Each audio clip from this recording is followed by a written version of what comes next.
India और पाकिस्तान के बीच Pahalgam terror attack के बाद जो टेंशन चल रहा है, इसके बीच में बोथ कंट्रीज़ की मिलिट्री जो है वो अपने अपने तरफ से रेडीनेस और प्रिपेयरनेस रख रही हैं और दोनों कंट्रीज़ अपने अपने नेवल एक्सरसाइजेस, एयरफोर्स की एक्सरसाइजेस और मिलिट्री एक्सरसाइजेस भी ड्रिल कर रही हैं, मॉक ड्रिल चल रही है और दोनों कंट्रीज़ के बीच में टेंशन एक्सट्रीम हो चुका है। इसी बीच इंडिया ने एक और चाल चल दी है।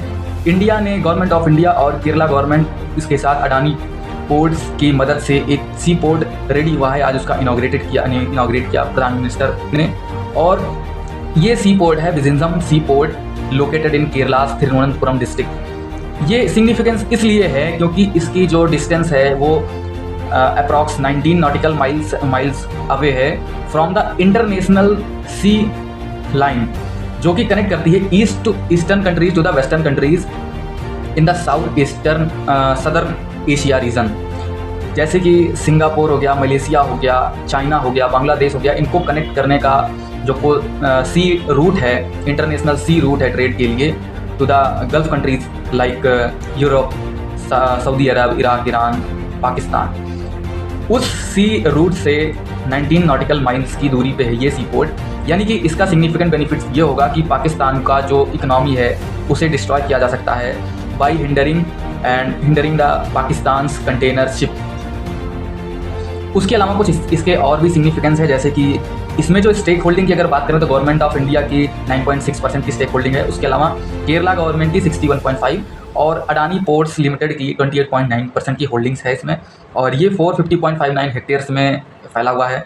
इस पर 2 बर्थ्स भी हैं और इसकी जो कॉस्ट है, कंस्ट्रक्शन की कॉस्ट जो आई है वो 8,867 करोड़ इंडियन रुपीज़ में है और इसको अडानी ने बिल्ड किया है। और अडानी ने ही फर्दर नेक्स्ट 40 ईयर्स के लिए इसका जो ऑपरेशंस होगा वो अडानी सी पोर्ट्स लिमिटेड के द्वारा किया जाएगा। ये इंडिया का first deep water mother port भी है और इसका जो नेचुरल ड्राफ्ट है वो 24 मीटर्स का है। इसमें की डिगिंग की भी नीड कम है। और this port is the STS crane. इसमें जो STS क्रेन यूज़ की जा रही है उसकी हाइट है 74 मीटर्स, लिफ्टिंग हाइट 74 मीटर्स की है, which is tallest ever in India और at any sea port like Mumbai port और सूरत पोर्ट और चेन्नई। तो इसमें सबसे ज़्यादा जो लिफ्टिंग कैपेसिटी है, लिफ्टिंग हाइट है वो 74 मीटर्स की है, वो सबसे ज़्यादा है। और इसकी वजह से इसका जो सिग्निफिकेंस एक ये मिलेगा कि अभी तक जो बड़े कंटेनर शिप आते थे उनको छोटे शिप्स में ट्रांसपोर्ट किया जाता था। पहले उनको श्रीलंका के पोर्ट पे ले जाया जाता था, वहाँ से फिर उनको छोटे शिप में कन्वर्ट करके लेके आया जाता था इंडियन पोर्ट्स पे। लेकिन अब उसकी ज़रूरत नहीं पड़ेगी क्योंकि इसकी जो लिफ्टिंग हाइट है वो भी 74 मीटर्स की है। तो इस तरह से 2 मोर्चों पे ये सी पोर्ट सिग्निफिकेंस रखता है। पहला तो हो गया श्रीलंका पे रिलायबिलिटी कम करेगा, डिक्रीज़ करेगा। और second thing is that Pakistan का जो इकनॉमी है उसको गिराने में भी मदद मिलेगी क्योंकि this is diplomatic strength and diplomatic way of